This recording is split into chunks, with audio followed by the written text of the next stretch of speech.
봉독하겠습니다. 제가 말씀 봉독할 때에 또 말씀을 통해서 은혜 받는 우리 성도님들 다 되시길 바랍니다. 다 찾으신 줄 알고 하나님 말씀 봉독하겠습니다. 길르앗에 우거하는 자 중에 디셉 사람 엘리야가 아합에게 말하되 내가 섬기는 이스라엘의 하나님 여호와께서 살아계심을 두고 맹세하노니 내 말이 없으면 수년 동안 비도 이슬도 있지 아니하리라 하니라. 여호와의 말씀이 엘리야에게 임하여 이르시되 너는 여기서 떠나 동쪽으로 가서 요단 앞 그릿 시냇가에 숨고 그 시냇물을 마시라. 내가 까마귀들에게 명령하여 거기서 너를 먹이게 하리라. 그가 여호와의 말씀과 같이 하여 곧 가서 요단 앞 그릿 시냇가에 머물매 까마귀들이 아침에도 떡과 고기를 저녁에도 떡과 고기를 가져왔고 그가 시냇물을 마셨으나 땅에 비가 내리지 아니하므로 얼마 후에 그 시내가 마르니라. 7절 말씀까지 봤습니다. 우리 한 번 더 기도하겠습니다. 하나님 아버지, 이 시간 성령께서 함께 하사 하나님의 말씀 잘 깨닫는 시간 되게 하시며 또 말씀 앞에 결단하고 또 말씀 붙잡고 살아가는 저희들 되게 은혜를 허락하여 주옵소서. 감사드리며 예수님의 이름 받들어 기도하옵나이다. 아멘. 몇 년 됐습니다. 좀 시간이 흘렀는데요. 제가 교통사고를 당한 적이 있습니다. 유타에 있을 때인데요. 신방을 가다가 교차로에서, 그러니까 사거리에서 빨간불에 서 있다가 이제 출발을 했는데요. 근데 앞으로 이제 그린, 그러니까 파란불이라고 한국에서 얘기하죠. 불을 받아 출발했는데 오른쪽에 오던 차가 빨간불이었을 텐데 빨간불을 못 보고 그냥 달려와서 사고가 났습니다. 근데 차가 이렇게 달려오는데 제 오른편에 집사람이 앉아 있었는데요. 집사람이 먼저 차를 보고 서라고 해서 스탑해서 제가 섰습니다. 이 집사람 말을 잘 들어야 되거든요. 근데 딱 섰더니 다행히 제가 급정거를 하는 바람에 그 차가 저희 앞에 범퍼를 긁으면서 지나갔고, 근데 제 왼편에 또 차가 서 있었는데 왼편에 서 있던 차는 그 차를 못 봐서 그 차가 앞에 옆부분을 꽝 박아가지고 이 차가 충격을 보니까 180도 돌더라고요. 반대 방향으로 차가 돌고 그 사고를 낸 차는 거의 날아가서 저쪽 인도 쪽으로 날아가는 그런 사고가 있었습니다. 참 정말 섬뜩하더라고요. 그리고 정말 하나님께서 이 옆에 사고 난 차한테는 좀 그렇습니다만 정말 지켜주셨다라는 생각이 들었습니다. 그래서 사고가 나서 이제 수습하려고 그 옆에 차 또 계신 분 괜찮은지 저도 내리고 집사람도 내리고 이 집사람으로 이제 사고 현장을 저희가 잘 보존하고 또 나중에 증거를 남겨야 되니까 좀 카메라로 사진을 찍으라고 했는데 집사람이 너무 놀라서 충격을 받았는지 잘 안 보인다고 그래서 사진을 잘 못 찍더라고요. 그러면서 어쨌건만 이제 사람들이 모여서 이렇게 수습을 하고 있는데 그래서 저도 이제 뭐 있다가 차에 이렇게 제가 앉아 있었던 것 같습니다.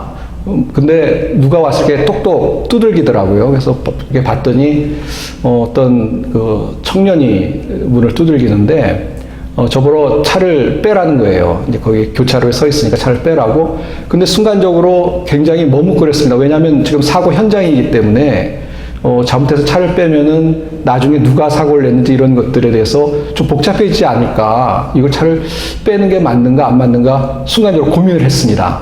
사실 굉장히 조심스러운 거죠. 잘못했다가 이제 차를 뺐다가는 제가 어떤 그 범인으로 몰릴 수 있고 하여튼 만 가지 생각이 좀 들었습니다. 근데 제 마음을 읽었는지 그 문을 이렇게 똑똑 두들긴 사람이 지갑을 딱 꺼내대 보여주는데 경찰이었습니다. 그러니까 경찰이 이제 그 상황 현장을 수습하려고, 그러니까 경찰복을 입지 않은 사법경찰이었는데 그 자리를 이제 정리하기 위해서 저보러 차를 빼라는 거였습니다. 뭐 경찰이 그렇게 얘기하니까 당연히 순종을 해야 되는 거죠. 그리고 그렇게 또 제가 그 경찰의 이야기를 들어야 그 이제 정리가 잘 될 수가 있으니까요. 그래서 차를 뺐습니다. 물론 우여곡절 끝에 나중에 그 경찰이 크게 저희를 도와주지는 않은 걸로 알게 됐지만 어쨌건 그 경찰 덕분에 이제 모든 사고 현장이 잘 수습되는 것을 볼 수가 있었습니다. 사실 그렇습니다. 이 지도자나 또 뭐 지도자라는 것은 정치하는 사람일 수도 있고요, 뭐 경찰일 수도 있고요. 지도를 하는 사람들의 말을 잘 따르는 것이 좋습니다. 뭐 특별히 나쁜 독재자와 같은 지도자나 또 나쁜 경찰이 아니라면 경찰이나 지도자의 말을 잘 따라야 모든 사람들이 좀 더 편안하게 또 어떤 어려움을 헤쳐갈 수 있고 문제를 풀 수 있는 것이 사실입니다. 그래서 사실 교통법규에서도 경찰이 최고죠. 아마 빨간불이라도 경찰이 가라면 가는 것입니다. 왜 그렇습니까? 그게 서로에게 다 좋기 때문에 그런 지시를 잘 따르는 것이 그것이 모든 사람들에게 유익한 것입니다. 사실 우리가 살아가면서 인생도 똑같다고 생각합니다. 우리가 살아가는 동안 어떤 인생에 우리보다 더 훨씬 지혜롭고 또 우리보다 훨씬 많은 경험을 한 사람이 말을 했을 때 그 좋은 말인 것이죠. 그것을 잘 따라가면 우리에게 큰 유익이 옵니다. 뭐 그렇게 생각한다면 오늘 이제 본론을 얘기하려고 하는 것인데요. 오늘 말씀의 이 제목이 뭐냐면 은혜를 체험하는 순종입니다. 우리가 우리의 인생의 지도자가 누굽니까? 뭐 결론부터 말씀드리자면 우리 인생의 지도자는 하나님 아버지 아니시겠습니까? 우리 아버지 되신 하나님께서 사실은 우리의 지도자가 되시고 우리가 그렇기 때문에 하나님의 말씀을 잘 따라가는 것이 하나님의 말씀을 순종하는 것이 사실 우리 인생을 잘 알고 계시고 우리 인생을 사랑하시고 우리를 인도하시는 그런 하나님의 은혜를 받을 수 있는 그런 하나님의 은혜를 체험할 수 있는 그런 길이라는 것을 우리가 오늘 말씀을 통해서 다시 한번 확인했으면 좋겠습니다. 그래서 어느 분은 그렇게 표현도 하시더라고요. 저는 좀 부드럽게 하려고 은혜를 체험하는 순종, 그러니까 순종할 때 은혜를 체험한다는 것이죠. 그렇게 말씀을 드리려고 하는데 어느 분은 좀 더 강한 표현으로 기적을 체험하는 순종이라고도 하시더라고요. 뭐 같은 뜻인 것 같습니다. 우리가 하나님의 말씀에 잘 순종할 때 우리의 삶에 우리가 기대한 것 이상의 하나님의 축복과 또 기적을 체험할 수 있는 것, 그것이 성경에서 말씀해 주는 하나님의 진리의 말씀이다 라는 것을 우리가 다시 한번 이 아침에 기억하기를 원합니다. 그러니까 순종이 중요합니다. 하나님의 말씀을 잘 순종할 때 사실 우리에게 유익이 되고 우리에게 복되다는 것을 기억했으면 좋겠습니다. 바로 오늘 열왕기상에 나오는 엘리야의 말씀을 통해서 이것을 다시 한번 확인할 수 있습니다. 열왕기상 17장 1절부터 7절 말씀까지 봤는데요. 이 말씀에 먼저 2절 말씀을 다시 한번 보면 이런 말씀이 있습니다. 여호와의 말씀이 엘리야에게 임하여 이르시되 라고 합니다. 사실 1절에도 하나님의 말씀이 엘리야에게 임했습니다. 그래서 하나님의 말씀에 임한 말씀의 내용이 뭐였냐면 아방에 가서 하나님의 말씀을 증거하라는 거였습니다. 그래서 엘리야가 지난주에 우리 살펴봤습니다만 그게 쉬운 게 아니었는데도 불구하고 아방에 가서 하나님의 말씀을 증거한 것을 볼 수 있습니다. 그러니까 하나님의 말씀 순종해서 하나님의 말씀 증거했던 것이죠. 근데 오늘 2절의 말씀에 보니까 또 하나님이 말씀을 주십니다. 엘리야에게 또 말씀하시는데요. 이번에 어떤 말씀을 하시냐면 3절에 봅니다. 너는 여기서 떠나 동쪽으로 가서 요단 앞 그리 시냇가에 숨고 그랬습니다. 그러니까 처음에 주신 말씀은 뭐냐면요. 나가서 하나님의 말씀을 증거하라는 것이었습니다. 근데 그러고 나서 얼마 있지 않아서 곧바로 어떤 말씀을 주시냐면 이제 뒤로 물러서라는 것입니다. 뭐 도망가라는 말씀이라고도 할 수 있고 도망가 숨으라는 말씀일 수도 있는데 어쨌든 간에 이제는 뒤로 물러서라 라는 말씀을 엘리야에게 주고 있는 것을 볼 수 있습니다. 우리가 이 말씀을 보면서 그런 생각이 듭니다.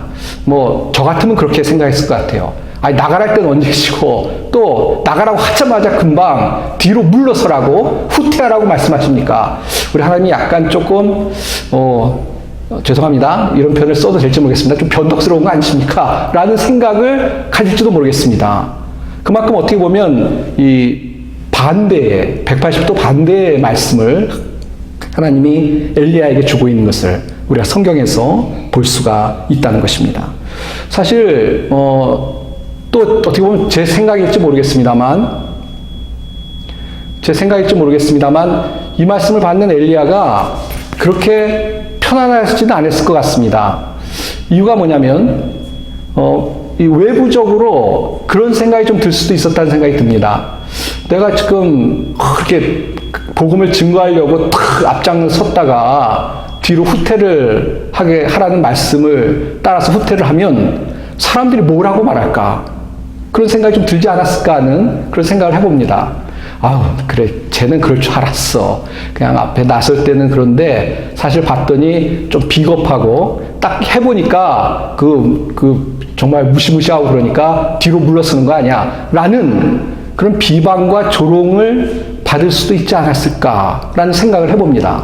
그렇지 않습니까? 우리가 뭐 예를 들어서 뭐 봉사라고 했는데 처음 좀 봉사하다가 이제 봉사 못하겠습니다. 그러면은 어떤 생각이 듭니까? 저 친구는 좀 어려운 말이야. 도망가려고 그래. 라는 그런 생각이 좀 들지 않습니까? 그러니까 엘리야도 충분히 사람들이 그렇게 얘기할 수 있지 않았을까라는 생각을 해봅니다.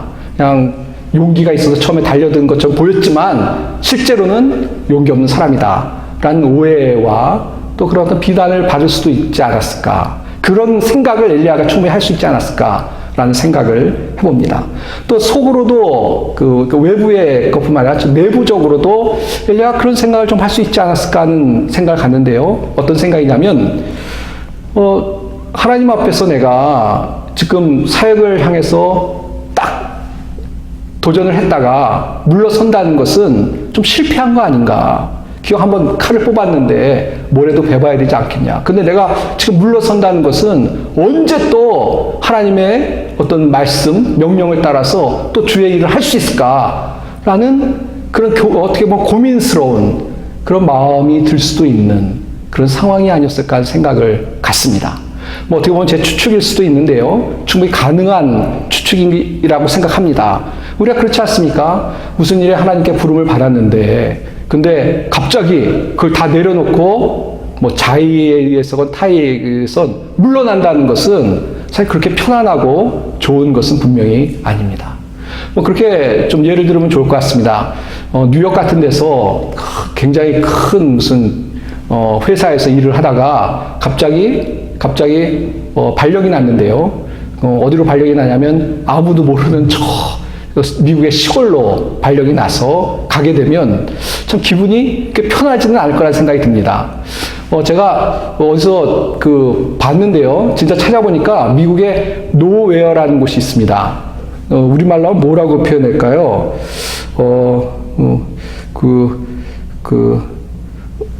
노웨어니까 그러니까 뭐 말 그대로 어딘지 모르는 곳, 아무도 관심 없는 곳, 그것이 노웨어인데 그런 지명이 진짜 있더라고요.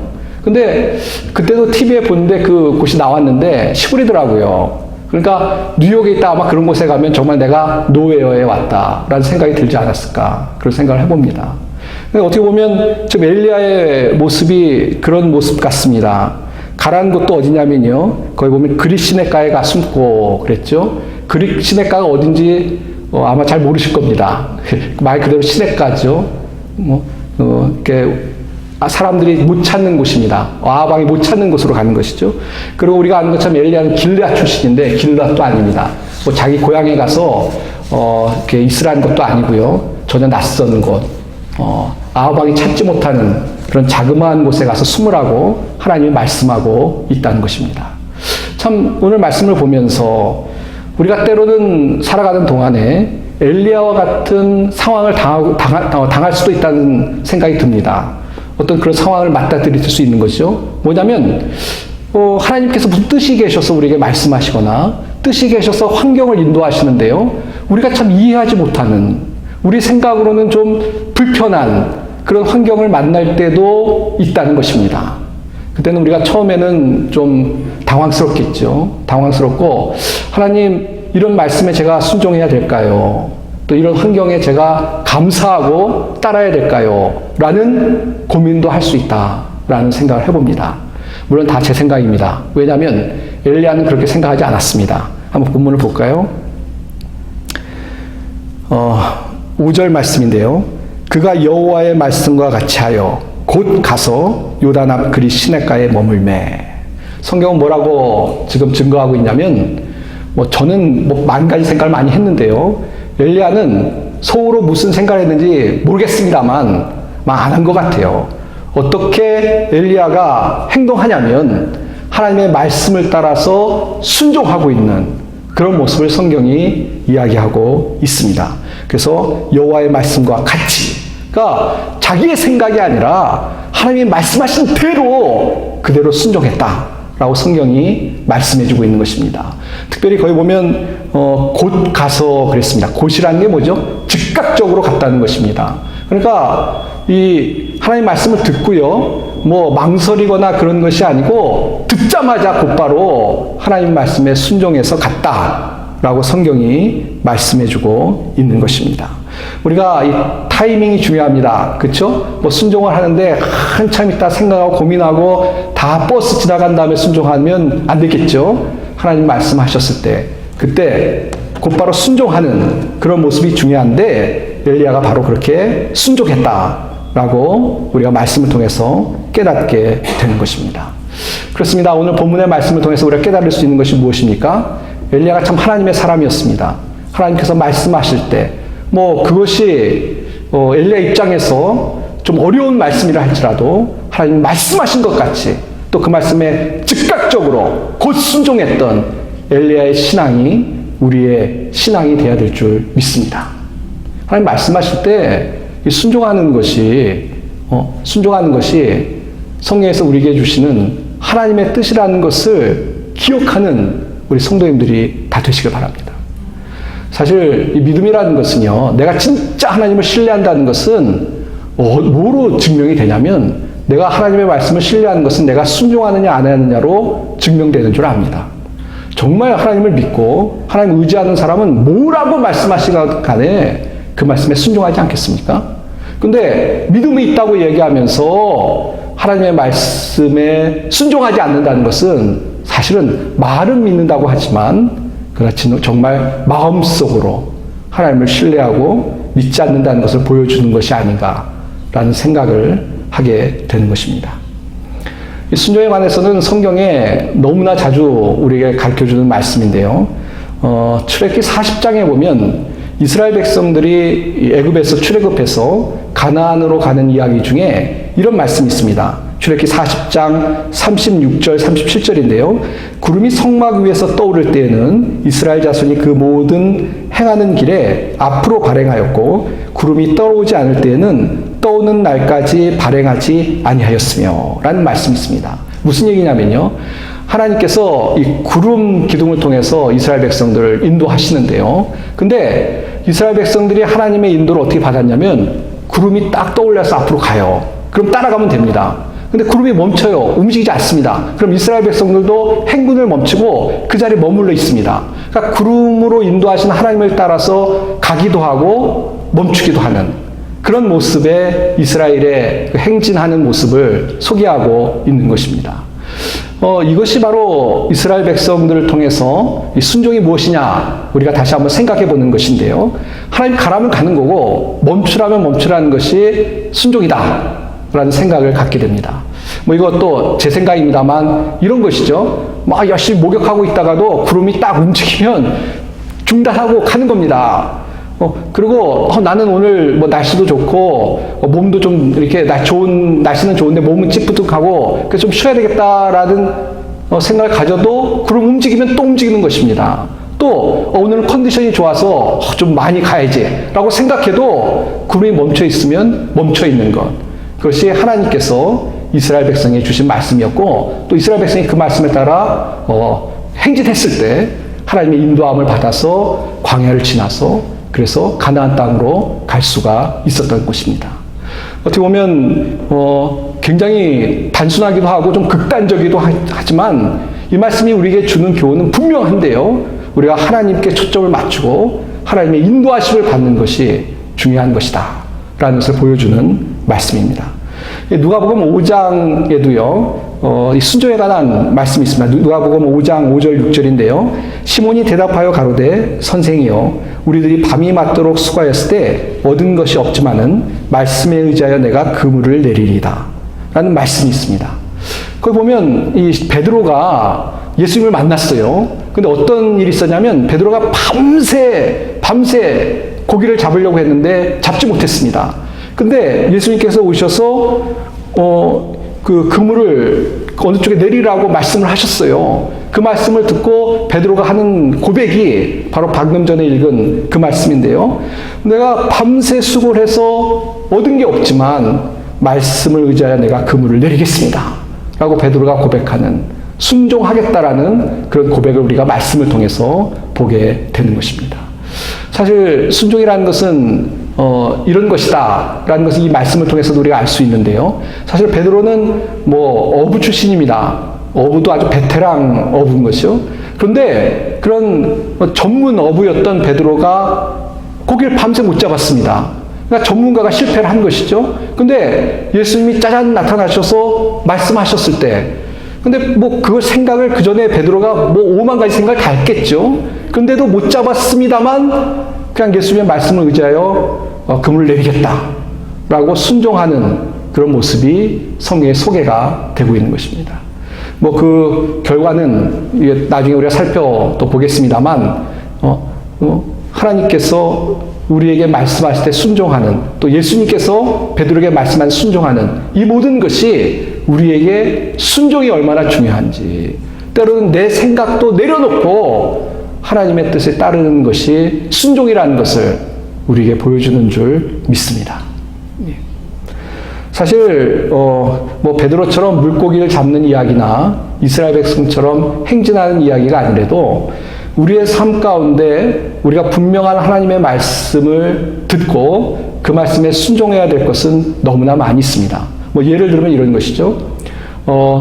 제가 이렇게 신앙생활하면서 좀 굉장히 이렇게 힘들었던 분들 중에 몇몇 분들 중에 그런 분들이 계셨습니다. 화를 잘 내는 분들이 계세요. 그래서 그 화라는 게 원래 한자로 불화자를 쓰거든요. 불같이 분노하거나 화를 내는 분들이 계신데, 사실 성경에는 온유하고 겸손한 예수님의 모습을 담도록 우리에게 늘 말씀하십니다. 그러니까 이렇게 좀 화를 잘 내고 하는 분들은 순종해야 되는데요. 어떤 말씀에 순종하냐면 온유하고 겸손하라는 말씀에 순종해야만 합니다. 근데 이렇게 화를 잘 내는 분들이요.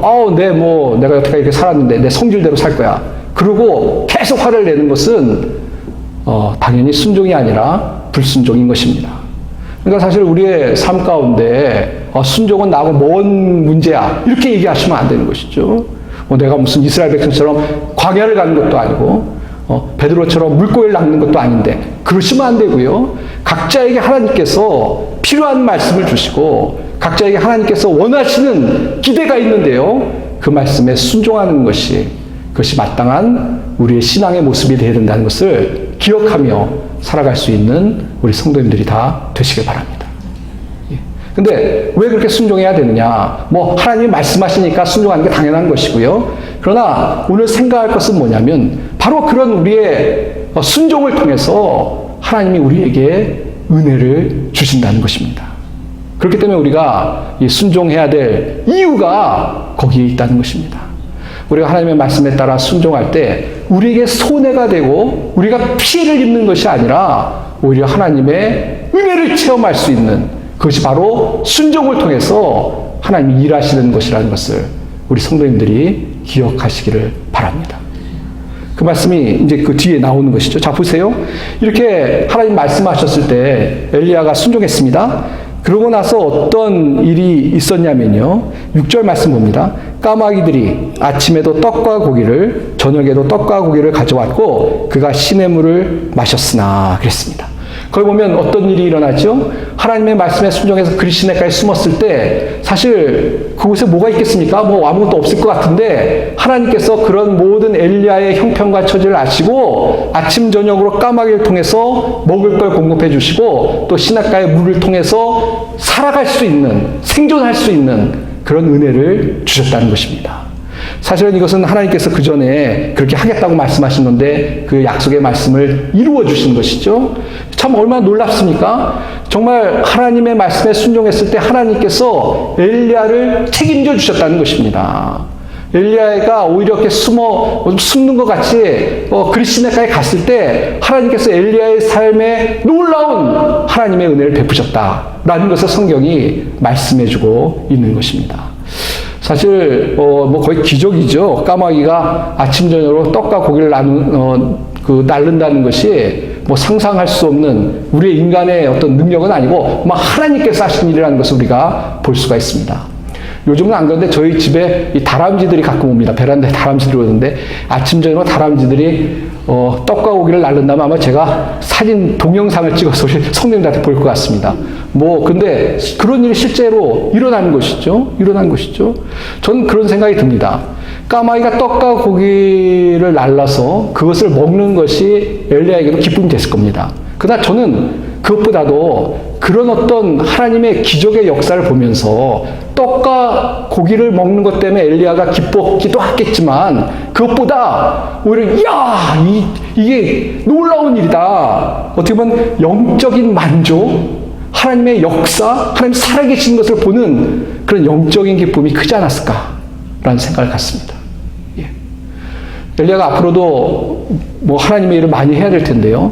어떻게 보면 그 까마귀가 먹을 걸 갖다 주는 걸 보면서 그 영적으로 어떤 확신, 자신감이 생겼을 것 같습니다.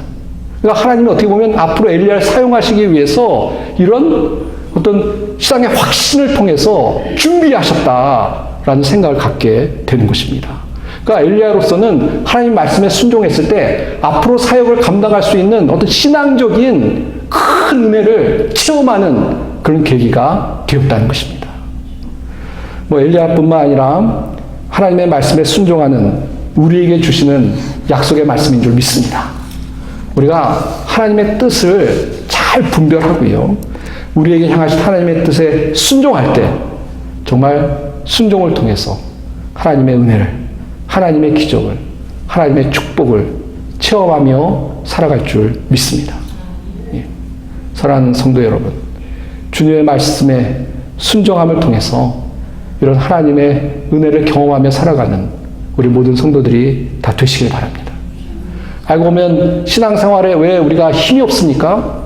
하나님 말씀에 순종 안 하고 자꾸 우리의 방식대로, 우리의 생각대로 풀려고 하니까 하나님의 은혜가 아니라 우리의 힘으로 하려고 하니까 은혜를 경험할 수 있는 그런 기회조차도 우리가 하나님으로부터 뺏는 거 아니겠습니까? 그러나 반대로 내가 보기에 좀 손해가 되는 것 같고 내가 좀 자존심이 상하는 것 같기도 하더라도 그래도 그게 하나님의 말씀이면 거기에 순종할 때 그때 오히려 우리의 생각을 뛰어넘는 하나님의 은혜를 체험한다는 것을 기억하고 주의 말씀에 순종하며 살아가는 그런 우리 성도님들이 다 되시기를 바랍니다. 열왕기하 5장 14절에 보면요. 이것은 엘리야 시대가 아니라 엘리사 시대 때의 이야기인데요. 나만 장군 이야기가 소개되고 있습니다. 이 나만 장군은 훌륭한 장군이었지만 나병 환자였습니다.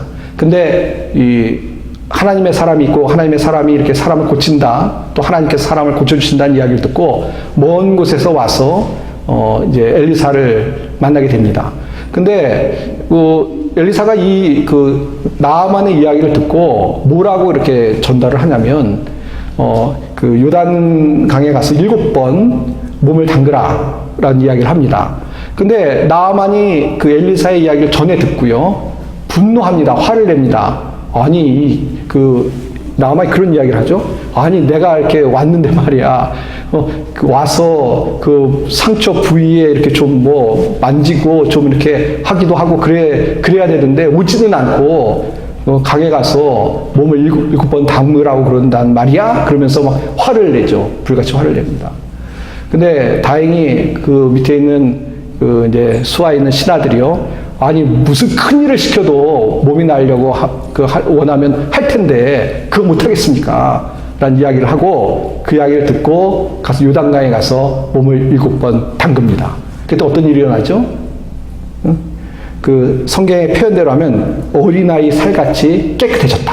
그러니까 치유받은 것이죠. 그런 기적의 역사가 나타나고 나아만이 그 기적을 체험합니다. 역시 무슨 이야기입니까? 나아만이 순종하지 않았다면 엘리사 말에 순종하지 않았다면 엘리사의 말이라는 것이 하나님의 말씀이라고 우리가 이렇게 연결할 수 있는 것인데요. 그런 기적을 못 봤을 것입니다. 순종했을 때 하나님의 베푸시는 그런 은혜를 경험할 수 있었다는 것입니다. 사랑하는 성도 여러분, 주님의 말씀에 순종하며 살아갈 때 복된 인생을 살 수 있다는 것을 기억하시길 바랍니다. 뭐 예를 들어서 이런 것이죠. 항상 기뻐하라 라고 말씀하셨는데 항상 기뻐하십시오. 좋은 일 있을 때만 기뻐하지 마시고 좀 어렵고 힘든 일 있어도 주님을 바라보면서 기뻐하십시오. 그때 하나님께서 슬픈 환경 속에서도 기뻐하려고 주님 앞에 나아갈 때 우리 사랑하는 성도님들의 삶 속에 하나님의 크신 은혜를, 기쁨을 정말 주시는 은혜를 베푸실 줄 믿습니다. 예. 하나님께서 용서하라고 말씀하셨는데요. 참 용서가 어려운 것 같습니다. 저희도 한번 말씀드린 것 같은데요. 참 이 남을, 특별히 나를 상처 주고 해코지한 사람을 용서한다는 것은 참 쉽지 않은 일입니다. 그러나 하나님이 먼저 우리를 용서하셨던 것처럼 우리가 당연히 하나님의 뜻은 무엇입니까? 이웃을 용서하는 것입니다. 어떻게 보면 나에게 상처 준 사람을 하나님의 사람으로 용서하고 사랑으로 대하는 것이 하나님의 뜻입니다. 물론 그 참 어렵죠. 어떤 분들 그런 이야기를 좀 한 분들 계신데요. 내가 딴 사람은 다 좋은데 저 인간만은 안 돼. 그런 분도 있어요. 근데 다 용서하는데 저 인간만도 안 된다는 얘기는 뭐냐면 그래도 용서 못 한다는 얘기예요. 그래도 그런 표현이 있는데요. 물컵에 깨끗한 물이 담겨 있습니다. 근데 거기에 더러운 시궁창물 한 방울 떨어뜨리면 더러운 물이 됩니다. 깨끗하지 않아요. 그거 마실 수 없는 거죠. 우리가 모든 인간 다 용서할 수 있어. 그러나 저 인간만은 안 돼. 참 그것도 사실 알고 보면 우리의 변명이라는 것입니다. 그렇지 않은가요? 근데 내가 용서하면 뭔가 자존심이 상할 것 같고 그런데요. 근데 주님의 말씀을 따라서 한번 용서해 보십시오. 그러면 다른 건 모르겠는데 최소한 우리 마음에 묶여있던 쇠사슬이 풀리고 자유함을 얻는 그런 하나님의 은혜를 체험할 수 있다. 확신합니다. 그러니까 무슨 말씀이냐면 우리가 좀 순종하기 힘들 것 같은 상황 속에서도 주님의 말씀에 순종하는 것이 중요하고 그걸 통해서 하나님의 은혜를 경험할 수 있다라는 것을 꼭 기억하고 순종하는 삶을 살아가는 우리 모든 성도님들이 다 되시길 바랍니다. 빌 클린턴이라는 그 교수님이 있습니다. 이분 이제 기독교 어떤 교수, 학자인데요. 그분이 쓴 책 중에 그런 내용이 있습니다. 뭐냐면 지금은 이제 미국의 아주 큰 지도자가 됐는데요. 이분이 처음 사역을 이제 시작하려고 했을 때 처음에 어떤 사역을 하게 됐냐면 아주 한적한 곳에서 은퇴한 목사님들을 돌보는, 수발을 돕는 그런 일을 맡게 됐다는 것입니다. 전에 한번 제가 말씀을 드렸나요? 다시 들으셔도 좋을 것 같습니다. 근데 이분이 얼마나 답답했겠습니까? 한참 이제 공부를 마치고 열정이 뜨겁고, 근데 딱 자기에게 사역이 떨어졌는데 막 강당에서 외치고 막 열심히 뭔가 프로그램을 만들고 프로젝트를 하고 그런 일을 하기를 원했을 거예요. 근데 하나님의 뜻은 뭐였냐면 정말 시골에 이미 은퇴하신 그 목사님들, 그분들에게 어떻게 보면 가서 그분들을 돌보는 그런 일을 하게끔 그렇게 하나님께서 보내셨습니다. 그러니까 처음에는 그때 젊은 목회자였겠죠. 고민을 많이 했다고 합니다. 이게 참 여기서 뭘 내가 배울 수 있을까? 내가 과연 여기를 벗어나서 이 출발하는 게 중요한데요.